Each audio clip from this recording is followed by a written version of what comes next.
On me demande souvent, quelles chaussures tu conseilles pour débuter ou pas forcément, la course à pied ou le trail. Moi, je regarde 2 choses. La première chose, c'est que la chaussure, elle soit large devant. C'est ce qu'on appelle, les two box. C'est ce qui permet de mieux écarter les orteils. L'objectif de notre pied, à la base, on peut regarder les pieds des tout petits, qui n'ont pas encore porté de chaussures. Heu, les orteils sont écartés.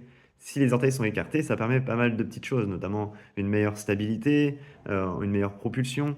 Heu, voilà, notre pied parle beaucoup, mais si jamais on le resserre avec souvent le gros orteil, l'hallux qui vient, embrasser le petit, on n'utilise pas notre pied de la meilleure des façons. Donc ça, c'est la première chose aujourd'hui que je regarde, c'est est-ce que la chaussure permet de bien écarter les pieds? Si on part dans ce principe-là, effectivement, on peut se dire, ben oui, mais dans ce cas-là, il faudrait aussi le faire dans la vie de tous les jours. Totalement. Et il existe des marques aujourd'hui qui font ce type de chaussures. Deuxième chose que je regarde, et pour moi c'est hyper important aussi, c'est le drop. Le drop, c'est l'inclinaison de la chaussure. À mon sens, à la base, si on marche pieds nus, ben, notre pied il est plat. On va pas porter toujours des semelles, on va pas scotcher des semelles à notre pied.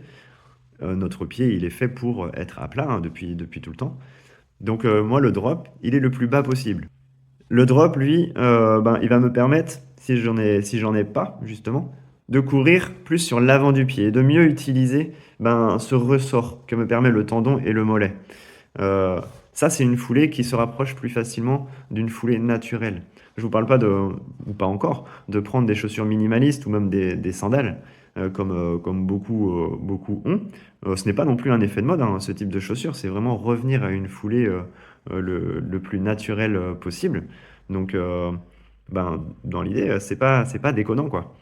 Euh, donc voilà les 2 points hyper importants pour moi, c'est avoir la two box qui permet d'écarter les orteils et avoir un drop relativement bas.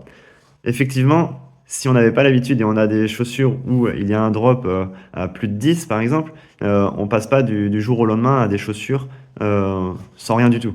Faut qu'on fasse attention, il faut y aller petit à petit. J'en profite. Qu'est-ce que je pense des plaques carbone? Bah, en fait, les plaques carbone, c'est comme les, les combinaisons de natation qu'il y avait il y a quelques années maintenant qui ont été interdites. C'était considéré comme du dopage matériel. Bah, en fait, les plaques carbone, pour moi, c'est exactement ça. C'est du dopage matériel. On voit que les records ne font que tomber. Tout le monde peut battre son record aujourd'hui sans forcer beaucoup plus à l'entraînement, juste en prenant des plaques carbone.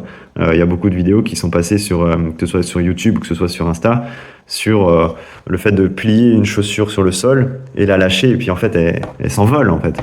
Donc voilà ce que je pense pour les chaussures.